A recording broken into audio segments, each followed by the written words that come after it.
नरेश मीणा समेत लोगों को रिहा करने की मांग की जा रही है और पूरे मामले की न्यायिक जांच और गांव में हुए नुकसान का मुआवजा दिलाने की मांग अभी पूरी नहीं हुई। ये बड़ी अपडेट आपको दे रहे हैं। नगर फोर्ट में कांग्रेस नेता प्रहलाद गुंजल, सरपंच संघ जिलाध्यक्ष मुकेश मीणा महापंचायत को संबोधित करेंगे, सरकार के सामने अपनी मांगे रखेंगे। वहीं गुंजल पिछले दिनों से लगातार लोगों को नगर फोर्ट पहुंचने की अपील कर रहे हैं। उपद्रव के बाद प्रशासन भी अलर्ट मोड पर है। जहां पंचायत को लेकर कलेक्टर डॉक्टर सौम्या झा ने कहा कि महापंचायत की परमिशन एसडीएम ने दी है और शांतिपूर्ण महापंचायत होगी। सुरक्षा को लेकर पुलिस की तैनाती की जाएगी। क्या कुछ और बोला गया है, सुनिए सर।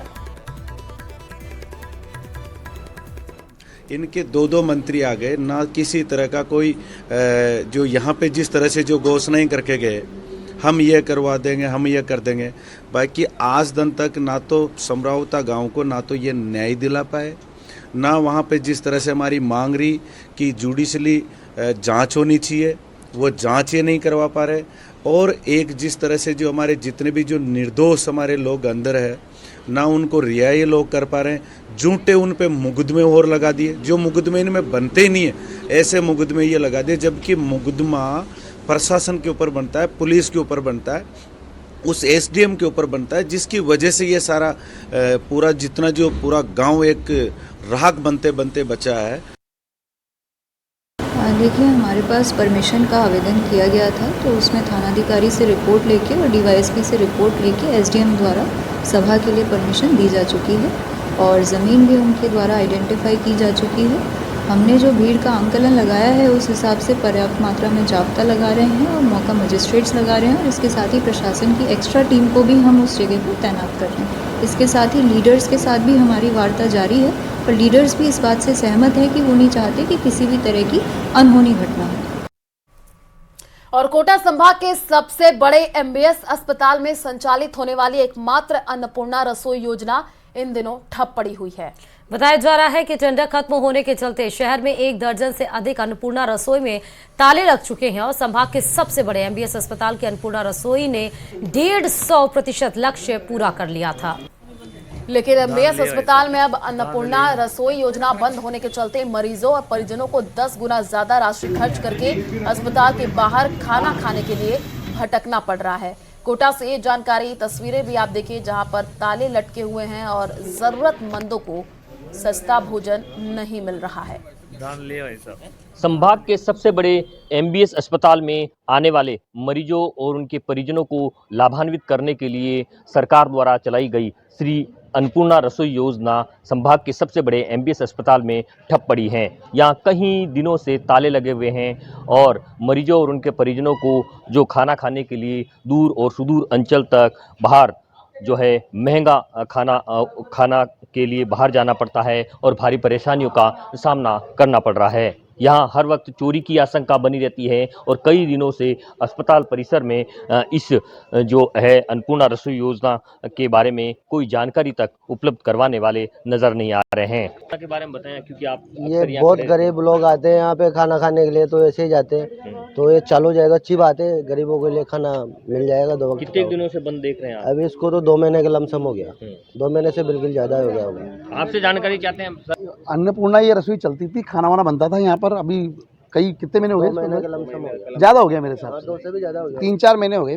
भोजन अच्छा मिल जाता था तो गरीब लोगों को 8 रुपए में अगर किसी को भोजन मिल रहा है तो अच्छी बात है। देखो कुछ और लोगों से जानना, आपसे जानना चाहते हैं, क्या कहना चाहते हैं इस रसोई योजना के बारे में? बढ़िया है ये गरीबों के लिए।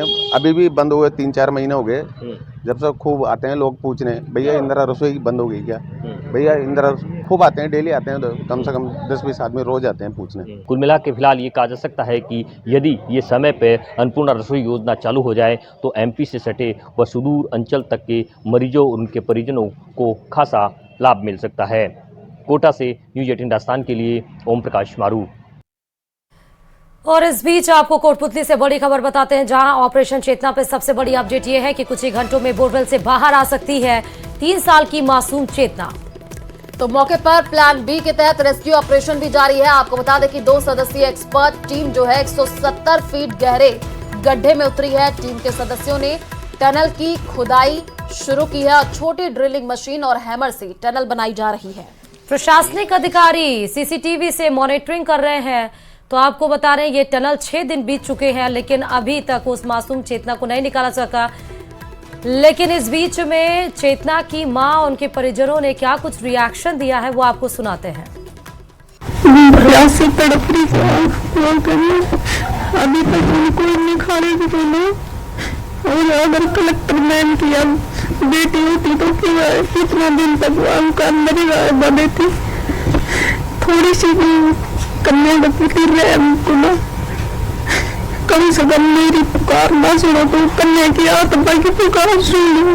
मेरे बेटे ने जल्दी से जल्दी निकाल ली तो मैं उनके जमीन सुन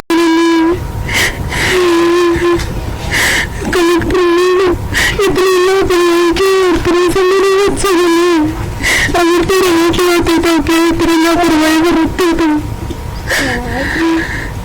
अभी तक आज भी मैंने कोई पूछा नहीं ना कि तेरे बच्चे थे उल्टा आज को छुट्टो दिन जाए मेरे बच्चे के लिए इतनी लापरवाही क्यों कर रही थी। आज मेरे को 6 दिन हो गए देखते हुए। ये लड़की की मम्मी है, लड़की के पापा बाहर है। इसका 6 दिन में इतना बुरा हाल हो गया, नहीं तो इसने खाना खाया नहीं पानी पिया, रो रो के बुरा हाल कर रखी है।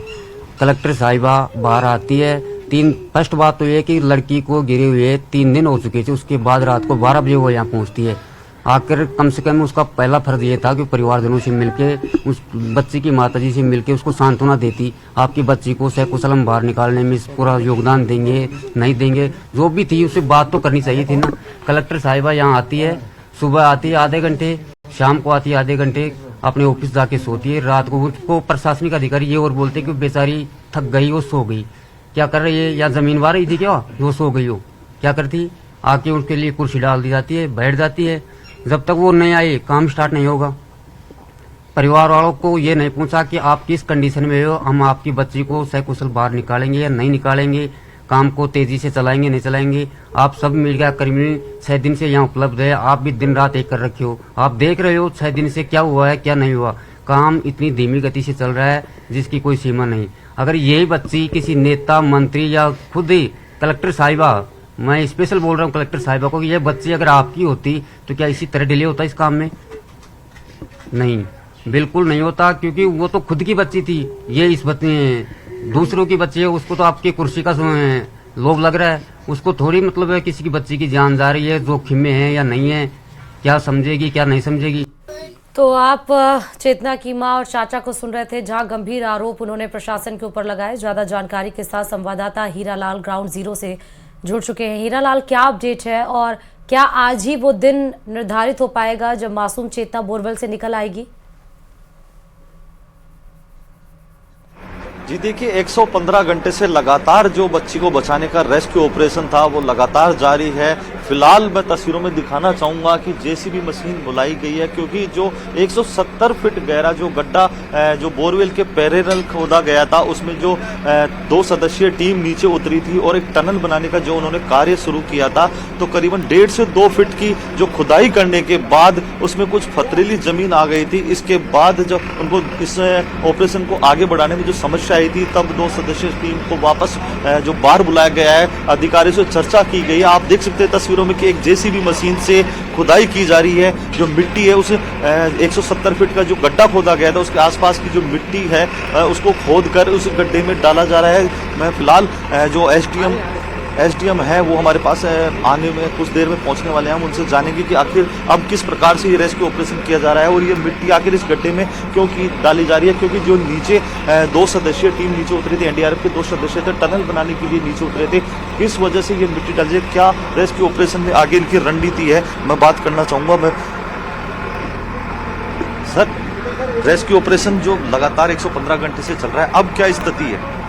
जी बिल्कुल, अभी जो पाइलिंग मशीन से जो रेस्क्यू ऑपरेशन किया जा रहा है वो अभी कंटिन्यू है। रेड माइनर्स नीचे उतारे गए थे, 2 लोग गए थे, वो नीचे की कंडीशंस का जायजा एक बार लेके आए हैं।